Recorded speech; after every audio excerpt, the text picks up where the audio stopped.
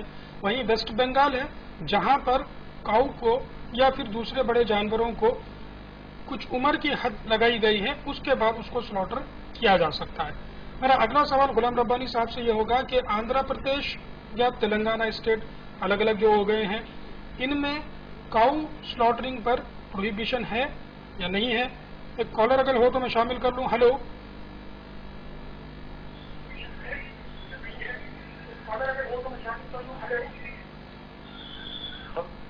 Hello. Hello السلام علیکم. وعلیکم السلام. آپ ٹیلی ویژن کی آواز کو بند کر دیجیے گا. ہاں جی بند کر دیتا ہوں. جی.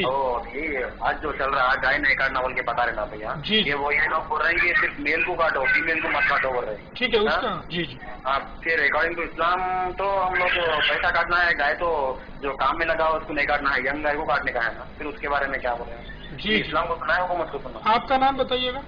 جی میرا نام عمران ہے, ورنگل سے بات کروں گا. عمران صاحب ورنگل سے. جی ورنگل. بہت شکریہ آپ نے ہمیں کال کیا.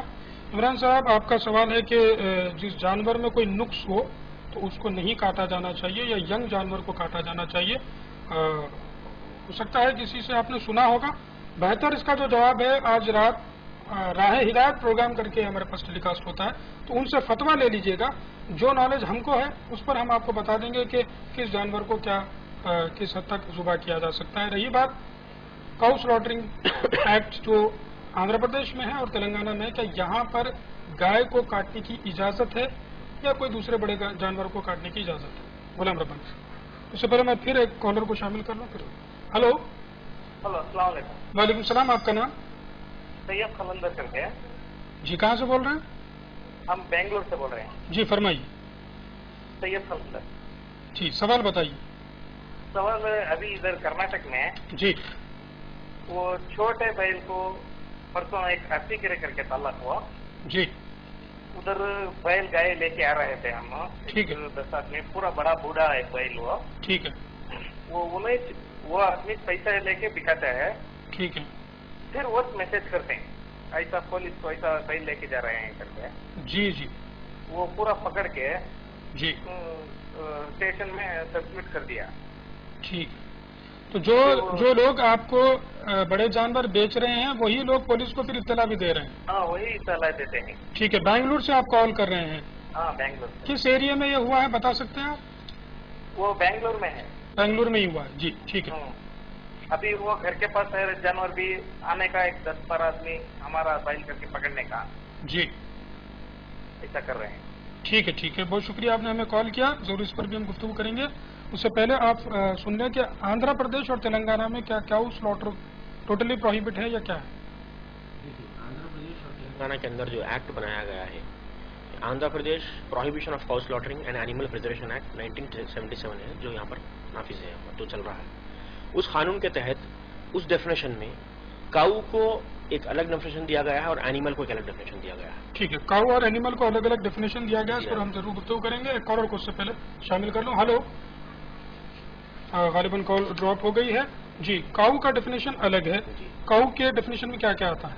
کاؤ کے ڈیفینیشن میں یہ گائے اور گائے کا بچہ یعنی بچڑا, کاف, بچڑا میل ہو یا فیمیل ہو, دونوں میں سے کوئی بھی ہو, بچڑا جو ہے نا, اور گائے, یہ دو کا مکمل پروہیبیشن. مکمل پروہیبیشن ہی ہے. پروہیبیشن ہے لیکن بعض سرکمسٹینسز میں جہاں پر میڈیکلی جو کنٹامنس ڈیزیز وغیرہ ہوتے ہیں, ایسی روک تھام کے لیے اگر جو ہے نا گائے کا رہنا اگر نقصان دہ ہے تو ویسی صورت میں میڈیکل سرٹیفکیٹ کے ساتھ اس کو کاٹا جا سکتا ہے. جی. لیکن یہ ماننا کہ بھائی جہاں پر وہ اکنامیکلی اس سے کوئی زیادہ فائدہ نہ ہو ان حالات میں اجازت دی جائے. اس سے ہٹ جائے تو کاؤ کے اوپر پروہیبیشن ہے. اس کے ہٹ جائے تو کاؤ کے اوپر آندھرا پردیش میں بھی پروہیبیشن ہے. ہمارے تلنگانہ کے ڈپٹی سی ایم جو حج کو گئے ہوئے ہیں محمود علی صاحب, انہوں نے جانے سے پہلے تمام حیدرآباد تلنگانہ کے مسلمانوں سے یہ خواہش کی تھی کہ کاؤ یا گائے کو بقرعید کے معاملے میں ذبح نہ کریں تو بہتر ہوگا. تو یہ درخواست ہم بھی آپ سے کرتے چلیں کہ بالکل گائے وغیرہ کو نہ کاٹیں, خاص کر تلنگانہ اسٹیٹ میں جو اس کی پابندی ہے, اور آندھرا پردیش میں بھی اسٹیٹ میں بھی اس کی پابندی ہے. اگر ہم گائے کو نہ کاٹیں تو پھر اس کا کوئی آپشنل رکھا گیا ہے. میں غلام ربانی صاحب سے درخواست کروں گا کہ کوئی اور بڑا جانور کاٹا جا سکتا ہے. بیل ہے, آپ کو پاڑے ہیں, جو لمیٹیشن ہے، یعنی یہاں پر جو ہے نا 3 سال سے اوپر کے جتنے بھی ہیں وہ سارے آتے ہیں پاڑوں کے اندر لمیٹیشن میں. یہ پاڑے یہ چیز آتے ہیں. میں کچھ چیزیں کلیئر کرنا چاہوں گا. سب سے پہلے میں آپ سے فصیح الدین صاحب سے جو اینیمل یا کاؤز وغیرہ کا ڈیفینیشن جو دیا جاتا ہے اس کو ان جنرل کیا کہا جاتا ہے؟ کاؤ کی کیا تعریف ہے؟ میں فصیح الدین ایڈوکیٹ صاحب سے درخواست کرتا ہوں کہ کاؤ کی ان جنرل کیا تعریف ہے، کیا ڈیفینیشن؟ کاؤ کا مطلب یہ ہے کہ ایسی گائے جو بچڑا جن چکی ہو. ٹھیک ہے. میچورڈ جو میچورڈ کاؤ ہو ہیز ڈیلیورڈ اے کاف. ٹھیک ہے. وہیں پر کاف پھر ایک چیز آ جاتی ہے CALF کاف. اس کاف کا کیا ڈیفینیشن ہوگا؟ کاف بچڑا مطلب چھوٹی عمر کا جو ماں کے اوپر ڈیپینڈ ہے یا اس سے کچھ زیادہ عمر کا بچڑا جو ڈیپینڈ ہوتا ہے اس کو کاف کہیں گے. ٹھیک ہے. آندھرا پردیش اور Telangana prohibition of cow slaughtering act ہے، اس کے تحت ہی فیر کا بھی ایک ڈیفینیشن وہاں پر ایک لفظ استعمال کیا گیا ہے. کاؤ کا آپ نے ڈیفینیشن سن لیا، کاف کا بھی سن لیا. اب ہی فیر کس کو کہتے ہیں؟ ہائیفر کا میننگ یہ ہے کہ ایسی گائے ایسی کاؤ جو میچیور تو ہو مگر ڈیلیور نہیں کی گئی، کوئی بچڑا اس نے جنا نہیں ہو، ویسی گائے کو ہیفر کہیں گے. پاڑی وغیرہ جو کہتے ہیں. ٹھیک ہے. تو یہ 3 چیزیں ہیں جس کو مکمل طور پر نہ صحیح لیکن زیادہ تر تلنگانہ اور آندھرا پردیش میں اس کے اوپر بین لگا ہوا ہے. ان 3 چیزوں کو آپ نہیں کاٹیں تو ہی بہتر ہے. ہمارے دوسرے ہندو بھائیوں کا خیال کرتے ہوئے ان چیزوں کو نہ کاٹیں. اب جس کی اجازت دی گئی ہے پہلے اس کے ڈیفینیشنز آپ ملاحظہ فرما لیجیے گا.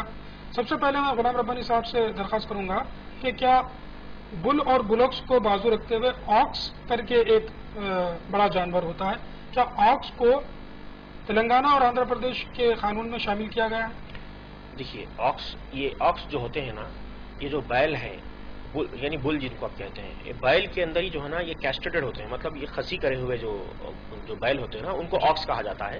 تو یہ لوگ کو کلٹیویشن کے لیے بریڈنگ کے لیے استعمال نہیں کرتے ان کو، تو ویسے یہ آکس ہے.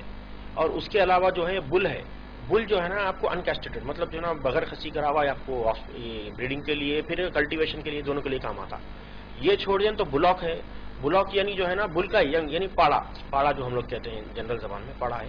یہ تینوں کو آپ کو جو ہے نا یہ تینوں کو آپ کو کاٹنے کی اجازت ہے. اور جس طرح آپ جو ہے نا ڈپٹی CM صاحب کے تعلق سے بتا رہے تھے کہ جو ہے نا اسٹیٹمنٹ دیے گئے تھے اس میں یہ بھی بولے انہوں کہ جو ہے نا آپ گائے مت کاٹیے لیکن بیل پاڑے وغیرہ آپ لوگ کاٹ سکتے ہیں، بیل کی اجازت دی گئی ہے.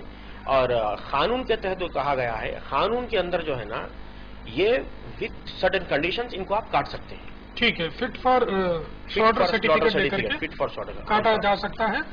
اس میں کچھ ایج لمٹ رکھی گئی ہے اور کن وجوہات پر ان کو کاٹا جائے گا وہ آپ کو فٹ اور سلاٹر سرٹیفکیٹ لینے کے بعد ہی کاٹنا ہوگا. ایک کالر کو میں شامل کر لوں. ہلو. السلام علیکم. وعلیکم السلام. آپ کا نام؟ میرا نام عبد الخیر ہے، میں حیدرآباد سے بات کر رہا ہوں. جی فرمائیے. تو آپ تمام لوگوں کو جو ہے اس کی مبارکباد. جی بہت شکریہ. ماشاء اللہ بہت اچھا پروگرام نکالے جس کی وجہ سے جو ہے کافی معلومات ہو رہے ہیں. میں سمجھتا ہوں اگر لوگ اس پروگرام کو خاص طور پہ دیکھیں گے تو مطلب یہ پریشانی جو آج کل ہو رہی ہے وہ انشاءاللہ ختم ہو جائے گی. جی سر. مطلب آپ لوگوں کے مشوروں کو اگر مانیں گے. تب میرا سوال تھوڑا سا ہٹ کر ہے، جیسا کہ کاؤ سلاٹرنگ آپ لوگ بول رہے ہیں، جی اس سے ہٹ کے جیسے کہ اسلام میں ہرن کی قربانی ہے وہ بھی جائز ہے. تو مجھے یہ پتا کرنا تھا، ساتھ ہی ساتھ یہ بتا دیجیے کہ ہرن کو جو ہے کیوں ذبح نہ کیا جائے، جی اس کو کس وجہ سے جو ہے انڈیا میں یہ چیز بین ہے. جی تو اس کی وجہ بھی اس کی بھی تھوڑی تفصیلات اگر آپ بیان کر دیں تو ضرور. کافی لوگوں کو معلومات بھی ہو جائیں گی. عبد الخیر صاحب کو سلمان خان کا کیس ضرور یاد ہوگا. ہاں ہاں بالکل بالکل یاد ہے. اسی وجہ سے میں آپ کو یہ رحمت دے رہا ہوں. جی جی بہت شکریہ آپ نے ہمیں کال کیا. ضرور اس پر ہم گفتگو کریں گے. تو ہم بات کر رہے تھے کہ آندھرا پردیش اور تلنگانہ میں گائے کو بالکل نہ کاٹا جائے اور اس کی اجازت بھی نہیں ہے. کچھ ناگزیر وجوہات ہیں جس پر کاٹا جا سکتا ہے لیکن وہ ناگزیر وجوہات عام لوگوں کو نظر نہیں آئیں گے. جن کی اجازت دی گئی ہے اور جن کنڈیشنز کے ساتھ اس کو کاٹا جا سکتا ہے انہی کو آپ اگر صبح کریں تو ان چیز کا امیکیبل ہم سولوشن نکال سکتے ہیں. کن اسٹیٹس میں اس کو سختی سے عمل کیا جاتا ہے؟ میں غلام ربانی صاحب سے درخواست کروں گا اس پر ضرور روشنی ڈالیں کہ ایسے کون سے اسٹیٹس ہے جہاں پر کسی بھی قسم کا سلاٹر کو سختی سے منع کیا گیا ہے. اس پر آپ ضرور روشنی ڈالیں. یہ ہندوستان میں جو ہے دلی ہے، گجرات ہے، مدھیہ پردیش ہے، پنجاب ہے، راجستھان ہے اور اتر پردیش ہے. یہاں پر آپ جو ہے نا مکمل طور پر بہت اسٹرکٹلی جو ہے نا اس کی پابندی ہے سلاٹرنگ کی. جی اس کے برعکس جو ہے گجرات، مہاراشٹر، تمل ناڈو، مدھیہ پردیش، بہار، ان ریاستوں کے اندر جو ہے نا جو قانون بنایا گیا ہے وہ قانون جو ہے نا آرٹیکل 48 کے تحت صرف پریزرویشن کا جو کانسیپٹ ہے وہ کانسیپٹ لے کے قانون بنایا گیا ہے. سلاٹر کا نام نہیں پڑتا. سلاٹرنگ کا کون سا بھی ڈیفینیشن سلاٹرنگ کا کچھ نہیں ہے، صرف اس میں پریزرویشن کے تعلق سے بنایا گیا ہے. That to animal preservation. Animal preservation تمام اینیملس کو اس میں لیتے ہوئے اس کی کیٹیگری میں اینیمل پریزرویشن کا ایکٹ بنایا گیا ہے ان ریاستوں کے اندر، گجرات، مہاراشٹر، تمل ناڈو، مدھیہ پردیش اور بہار. جی جی ہمیں کالز کچھ اصول ہوئے تھے، میں اس پر گفتگو کرتا چلوں. سب سے اہم سوال میں لیتا چلوں. سید صاحب نے بنگلور سے کال کیا تھا. انہوں نے پوچھا کہ جو لوگ بڑے جانور بیچ رہے ہیں وہ بیچنے کے بعد خود پولیس کو اطلاع دے رہے ہیں کہ ان کے ساتھ یہ جانور جا رہا ہے اور ان کو آپ سیز کر دیں یا پھر جو بھی کرنا ہے وہ کریں. فصیح الدین صاحب سے درخواست کروں گا اس سوال پہ کیا کہنا چاہیں گے؟ جی بے شک، یہ تو پہلی چیز بڑا امپورٹنٹ نقطہ یہاں پر یہ ہے کہ جو اشخاص یا شخص ان کو بیچ رہا ہے وہی انفارم کر رہا ہے کہ بھئی یہ اللیگل طریقے سے لے جا رہے ہیں. تو جب یہ خریدتے ہیں ان سے پرچی لے لیں، ان کی دستخط کی ایک پرچی لے لیں، پھر اس پرچی کی بنا پر اگر انفارمنٹ یہی ہیں، چونکہ پولیس کو یہ حق موصول ہے یا حق ہے پولیس کے پاس کہ بھئی انفارمیشن جو دیا ہے اس کو کنسیل کریں، پر جب انہوں نے ہی بیچا ہے. اور دوران سوال انہوں نے ایک بات اور دہرائی تھی کہ جب ہم گھر کے پاس لا کر کے جانور رکھتے ہیں یہی لوگ ایک گروپ کی شکل میں آ کر کے یہ ہمارا جانور ہے کر کے کلیم کرتے ہیں. تو یہ تو سراسر چیٹنگ ہے اور ایک معنوں میں لوٹ ہے کہ بھئی آپ کے ریلیجیس سینٹیمنٹ کی وجہ سے آپ ایک جانور خریدنا لازمی سمجھتے ہیں اور خرید کے لے جاتے ہیں. پھر ان کو پتا ہے یہ جانور کہاں ہے اور کیوں رکھا گیا ہے، آ کر کے آپ سے کلیم کر کے پھر واپس لے جائیں گے، پھر آپ کے ہی دوسرے بھائی کو بیچا جائے گا. تو یہ جو ایک امپورٹنٹ نقطہ یہاں پر بولنا ضروری میں سمجھتا ہوں اعتماد بھائی، سب سے بیسک چیز جیسے پچھلے پروگرام میں نے کہی تھی کہ protection, equal protection of law, equality before law, article 14 جو گارنٹی کرتا ہے یہ فنڈامنٹل رائٹ ہے. اس کے تحت ان کو پروٹیکشن دینا، مسلمز کو ان کے ریلیجیس سیکریمنٹس کو، ان کے ریلیجیس سینٹیمنٹس کو پروٹیکٹ کرنا بھی گورنمنٹ کی ہی ذمہ داری ہے. جیسا کہ اگر گنیش نمرجنم ہوتا ہے تو وہاں پر جو عملہ لگایا جاتا ہے، پولیس لگائی جاتی ہے، تمام وسیع انتظامات کیا جاتے ہیں. جیسے ریسنٹ ایگزامپل کل کا ہی لے لیجئے، جیسے پٹنہ میں اسٹیمپیڈ ہوا ہے. بھائی رام لیلا یا جو بھی اس کا دشہرا کا سیکریمنٹ ہے وہ دیکھنے گئے ہیں، تو پھر اسٹیمپیڈ میں اگر جان جاتی ہے تو آپ 2 لاکھ کا کمپنسیشن اس کو اوارڈ کرتے ہیں. تو یہاں پر جو چیٹنگ ہوگی، بدنظمی ہوگی، قانون بنانے کا بیسک مقصد یہ ہوتا ہے کہ دونوں کو کنٹرول کریں. اور قانون کیا ہے؟ ایک لا، ایک رول ہے جس کے تحت سب کو چلنا چاہیے. یہ ساورن اتھارٹی جو انڈیا کو ہم وی دا پیپل، دیکھیے فرسٹ آرٹیکل 1 انڈین کانسٹیٹیوشن کہتا ہے we the people of India gave this constitution to ourselves. جی تو ہم جو ہے اس کے پابند رہنا ہماری ڈیوٹی ہے. نہ رہنے کی صورت میں اس پہ ایکشن لیا جائے گا. ویسے ہی قانون اس لیے بنایا گیا ہے، دیکھیے میجورٹی میں دوسری قوم ہے جو یہ کہتی ہے کہ بھائی سلاٹر مت کرو، اور مائنورٹی میں آپ ہو اور کہتے ہیں کہ ہمارا ریلیجیس سینٹیمنٹ ہے. دونوں کو کنٹرول میں رکھنے کے لیے، پاور کو بیلنس کرنے کے لیے ہی قانون کی ضرورت پڑتی ہے. تو بیسک وجہ، reason for constituting law, reason for making a statute and applicable upon people, basic reason یہ ہے کہ to properly administer them, to see that no disputes میں ارائز. اب دونوں کی فیلنگز کو، دونوں کے ایموشنز کو مد نظر رکھتے ہوئے جب قانون بنایا گیا ہے، جیسے مثال کے طور پہ آسام ہے، آسام میں کسی بھی جانور کی قربانی بالکل طور پہ منع ہے جب تک کہ فٹ ٹو سلاٹر سرٹیفکیٹ نہیں دیا جاتا ہے. ویسے ہی پنشمنٹس جیسے ہیں، گجرات میں نے بتایا امینڈمنٹ ایکٹ جو ہے 2011 کا، وہ پنشمنٹ دیتا ہے 7 years imprisonment if any cow is slaughtered, any animal is slaughtered or cow, and not only 7 years imprisonment but also may it is a discretionary thing, 50,000 rupees fine. برعکس اس کے دوسری ریاستوں میں آپ دیکھیے، تقریباً تمام ریاستوں میں جس میں سلاٹرنگ کا قانون نافذ کیا جاتا ہے، اگر ایسا کوئی معاملہ ملے تو وہ 6 مہینے کی سزا اور 1,000 روپے فائن کی سزا سنائی جاتی ہے. تو یہ جو ڈفرینسز ہے، یہ differences it shows political influence upon the administration. تو اس کو درکنار کرتے ہوئے equal protection of law, equality before law, جو بیسک فنڈامنٹل رائٹس ہے ہر انڈین سٹیزن کے، اس پہ دھیان دیتے ہوئے یہ قانون کو بنانا چاہیے. اور ایسے کیسز کے اندر اگر ان صاحب جیسے یہ بنگلور کے صاحب نے فون کیا تھا، اگر یہ صاحب جاتے ہیں اور پولیس میں کمپلینٹ کرتے ہیں چیٹنگ، فورجری اور سنیچنگ کی، تو ان کی کمپلینٹ درج ہوگی اور اس پہ ایکشن لیا جائے گا. میں ان سے درخواست کرتا ہوں کہ اس معاملے میں کچھ پیش قدمی کریں اور انشاءاللہ اللہ تعالیٰ راہ دکھائے گا. جی ایک اور ایک چیز اعتماد بھائی اگر آپ اجازت دیے تو بہت بہترین نقطہ جو ہے نا ہمارے فصیح بھائی اس میں بتائے کہ جو ہے نا قانون جو ہوتا ہے نا وہ ایکوالٹی کی بات کرتا ہے. قانون ایکوالٹی بیفور لا اس کی بات کرتا ہے کوئی بھی قانون جب بنتا ہے. تو یہاں پر ایک قانون بنایا گیا ہے. یہ قانون کے اندر کیونکہ بات مذہب کی آ جا رہی ہے میں اس لیے ذکر کر رہا ہوں تو ذکر نہیں کرتا تھا اس معاملے میں. ایک قانون بنایا گیا ہے اس معاملے کو جو ہے نا پورا ریلیجس معاملہ کی جو ہے نا مذہبی معاملہ بیان کرتے ہوئے اس کو کمپلیٹلی جو ہے نا ایک فضا کو مقدر کرنے کی کوشش کی جا رہی ہے. قانون کے اندر کہیں بھی کسی بھی مقام پر کسی بھی ریلیجن کا ذکر نہیں کیا گیا ہے. یعنی فلاں چیز کسی کے لیے مقدس ہے اس لیے یہ قانون کو نافذ کیا گیا ہے، فلاں چیز کسی کے لیے مقدس ہے کسی کے لیے ضروری ہے اس لیے ہم نے جو نا یہ کنڈیشن لگایا. یہ کوئی ذکر نہیں ہے اس کے اندر. اگر حقیقت میں قانون اس لیے بنایا گیا ہے کہ گائے اگر جو ہے نا ہندو بھائیوں کا مذہبی جو ہے نا ان کا عقیدت ہے اس سے جڑی ہوئی گئی ہے اس لیے اگر یہ قانون بنایا گیا ہے تو یہاں پر ضروری یہ ہونا چاہیے تھا کہ مسلمانوں کی بھی عقیدت جڑی ہوئی ہے. مسلمان بھی جو ہے بقرعید جو مناتے ہیں یہ ان کا ایک اہم فریضہ ہے، مذہبی فریضہ ہے. جس طرح فصیح بھائی نے بتایا کہ آرٹیکل 14 کے تحت جو ہے نا ہندوستانی قانون مسلمانوں کو یا کسی بھی مذہب کے ماننے والوں کو ان کا مذہبی رائٹ گارنٹی کرتا ہے. تو آپ یہاں ڈائریکٹو پرنسپلس کے اندر ایک قانون بناتے ہوئے کسی کے فنڈامنٹل رائٹ کو دبانے کی کوشش، رائٹ ٹو ریلیجن ہمارا فنڈامنٹل رائٹ ہے، اس کو دبانے کی کوشش نہ کی جائے. اور دوسری چیز اگر آپ کو اس کو حقیقت میں مذہبی اعتبار سے اس معاملے کو سالو کرنے کی کوشش ہو رہی ہے تو پوری ریاستی حکومتوں کو سینٹرل گورنمنٹ کی طرف سے جو ہے نا ایک ڈائریکٹو ہونا چاہیے اس معاملے میں کہ یہ لوگ جو ہے نا ان سب چیزوں کو کنسیڈر کرتے ہوئے کام کریں. اگر آپ گائے کے اوپر مکمل طور پر پابندی لگا رہے ہیں تو بیل کے اوپر جو ہے نا مکمل طور پر پابندی مت لگائیے، چھوڑ دیجیے. تو اس طرح کا کوئی جو ہے نا ایک ہونا چاہیے، کوئی بیلنسنگ ہونا چاہیے. یہ بیلنسنگ میتھڈ سے جو ہے نا اس کا معاملہ حل ہو سکتا ہے. ٹھیک ہے. ایک اور سوال ہمیں وصول ہوا تھا، عمران صاحب نے ورنگل سے کال کیا تھا. فصیح صاحب سے میں درخواست کروں گا کہ جیسا کہ جہاں کاؤ یا پھر اور دوسرے بڑے جانوروں کو سلاٹر کرنے کی اجازت دی گئی ہے تو وہاں پر وہ اگر معذور ہو جائے یا اس میں کنٹیجس ڈیزیز آ جائے تو ان حالات میں ان کو ذبح کرنے کی اجازت دی گئی ہے.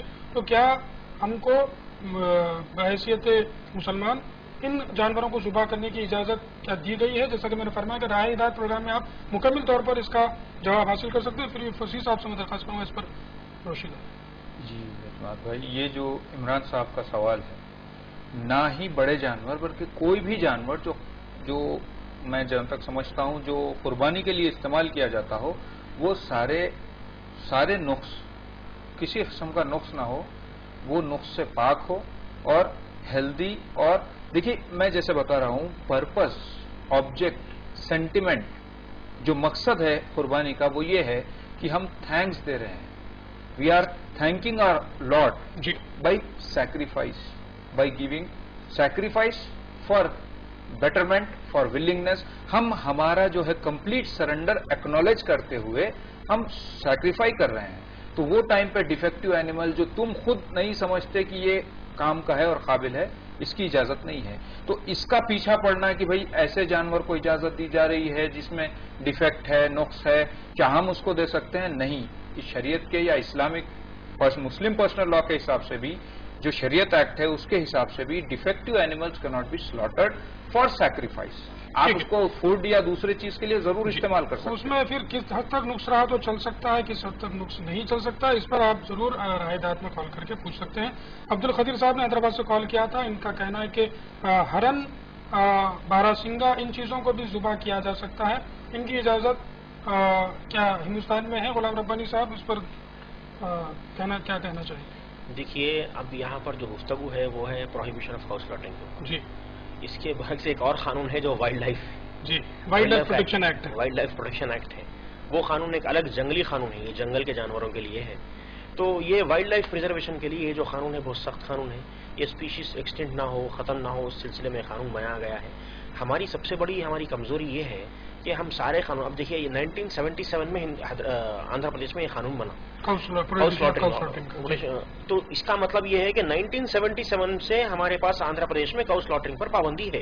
لیکن میں چھوٹا سا سوال قدیر بھائی اور کسی اور سے کرنا چاہ رہا ہوں، آج سے 10 سال پہلے آپ کے پاس کوئی کاؤ سلاٹرنگ پر پابندی کی بات ہوتی تھی؟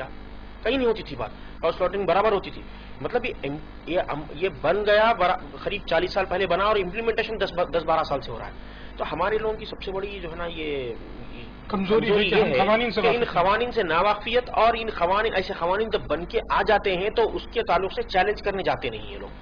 ہماری سب سے پہلی چیز ہمارا ریپرزنٹیشن ہوتا نہیں ہے یہ قانون بنتے وقت، اور دوسری چیز جب ایسا کوئی چیز بن کے آ جاتی تو ہم اس کو چیلنج کرتے نہیں کورٹ آف لا کے اندر. جی بھائی ہم یہ قانون کو لے کے کورٹ آف لا میں چیلنج کر سکتے ہیں کہ جو ہے نا یہاں پر ایک ہی مذہب کے ماننے والوں کو جو ہے نا نظر میں رکھتے ہوئے بنایا گیا، ہماری جو ہے نا ہمارے تعلق سے کچھ سوچا نہیں گیا، یہ سوچ کے اگر شاید ہو سکتا کچھ ریلیف مل سکتی ہے ہمارے اندر. جی جیسا کہ فصیح صاحب ریلیف بھی ملی تھی، سپریم کورٹ اور بہت سارے ہائی کورٹس نے آبزرویشن دیا تھا کہ مکمل طور پر ذبح کرنا یا سلاٹر کرنے کو پروہیبٹ نہیں کیا جا سکتا. اس کے بھی کئی وجوہات ہم نے پچھلے پروگرام میں ڈسکس کیے تھے. دوستو کئی سوالات آپ کے ذہن میں ہوں گے، اس سے زیادہ جوابات ہمارے لیگل ایکسپرٹس کے پاس بھی موجود ہے، لیکن وقت مجھے اس کی اجازت نہیں دے رہا ہے کہ میں اس پروگرام کو آگے بڑھاؤں مزید. لیکن میں کچھ قوانین جو اسٹیٹ سے جڑے ہیں ان پر میں آپ کو بتانا چاہوں گا. جیسا کہ آندھرا پردیش میں کاؤ سلاٹرنگ مکمل طور پر بند کر دی گئی ہے، اس سے آپ اجتناب کریں. وہیں پر بہار ہے، بہار میں بھی کاؤ سلاٹرنگ کو مکمل طور پر بند کر دیا گیا ہے. کچھ اجازتیں ہوں گی تو وہاں کے وقتیہ جو حالات ہیں اس کے اوپر اجازت شاید دی گئی ہوگی. کرناٹک میں پچھلے سال تک کاؤ سلاٹرنگ کو مکمل طور پر بند کر دیا گیا تھا، لیکن کانگریس گورنمنٹ نے پھر جو کرناٹک کا قانون تھا اس کو ری اسٹور کرتے ہوئے پھر وہاں پر کچھ چیزوں کی اجازت دی گئی ہے. کیرلا، کرناٹک، آندھرا پردیش کے بازو ہیں، ان اسٹیٹس میں اس کی اجازت ہے، یہاں پر اجازت نہیں ہے. پھر آخری بار میں آپ کو یہی عرض کرتا چلوں خاص کر آندھرا پردیش اور تلنگانہ کے دوستوں سے کہ اس عید میں مکمل طور پر کاؤ سلاٹرنگ نہ کریں. جن ریاستوں میں اجازت دی گئی ہے آپ وہاں کا رخ کر سکتے ہیں، یہ آپ کو فنڈامنٹل رائٹ ہے، وہاں پر جا کر آپ ضرور قربانی دے سکتے ہیں، کیونکہ قربانی دینا فرض ہے لیکن قربانی کا گوشت کھانا فرض نہیں ہے. تو آپ وہاں پر جائیے گا، جن ریاستوں میں اجازت ہے وہاں پر آپ مکمل طور پر آپ کی قربانی دیجیے گا اور وہاں پر قریب غرباؤں میں اس کو تقسیم کر دیں. تو اس سے اچھا گفٹ اور کچھ نہیں ہو سکتا جو قربانی کا معاملہ بھی ہے. رہی بات ہندو بھائیوں کے معاملے کی، تو ان کے جذبات کو بھی ہم کو مد نظر ضرور رکھنا ہے، کہ جذبات کو ٹھیس پہنچائے یا پھر مسلمان بھائیوں کے جذبات کو ٹھیس پہنچائے، کیونکہ یہ عید کا معاملہ ہے. اور کچھ خاص کر مقصد یہ تھا کہ جو لوگ مار پیٹ کر رہے ہیں ایسا نہ ہو، اس قانون کو بہتر انداز میں سمجھے اور مکمل طور پر آپسی اتحاد کو برقرار رکھیں. یہی ہندوستان کی ترقی کا راز ہوگا، ورنہ پھر ہم کہاں ہوں گے یہ خود ہم نہیں جانتے. دوستو اب مجھ پر واجب ہے تمام آپ ناظرین کی طرف سے، لیگل پوائنٹس لائیو کی ٹیم کی طرف سے ہمارے دونوں لیگل ایکسپرٹس کا میں شکریہ ادا کروں. بہت بہت شکریہ صاحب، بہتر انداز میں آپ لوگوں نے ان چیزوں کو بتایا. امید کرتے ہیں تمام ہندوستان کے لوگ اس چیز کو سمجھ گئے ہوں گے، اس قانون سے واقف ہو گئے ہوں گے. اگلے ہفتے ایک نئے عنوان کے ساتھ، ایک نئے لیگل ایکسپرٹ کے ساتھ، لیگل پوائنٹس لائیو کی پوری ٹیم کے ساتھ میں اعتماد پھر سے اسی قانون پر گفتگو کروں گا. تب تک کے لیے اللہ حافظ.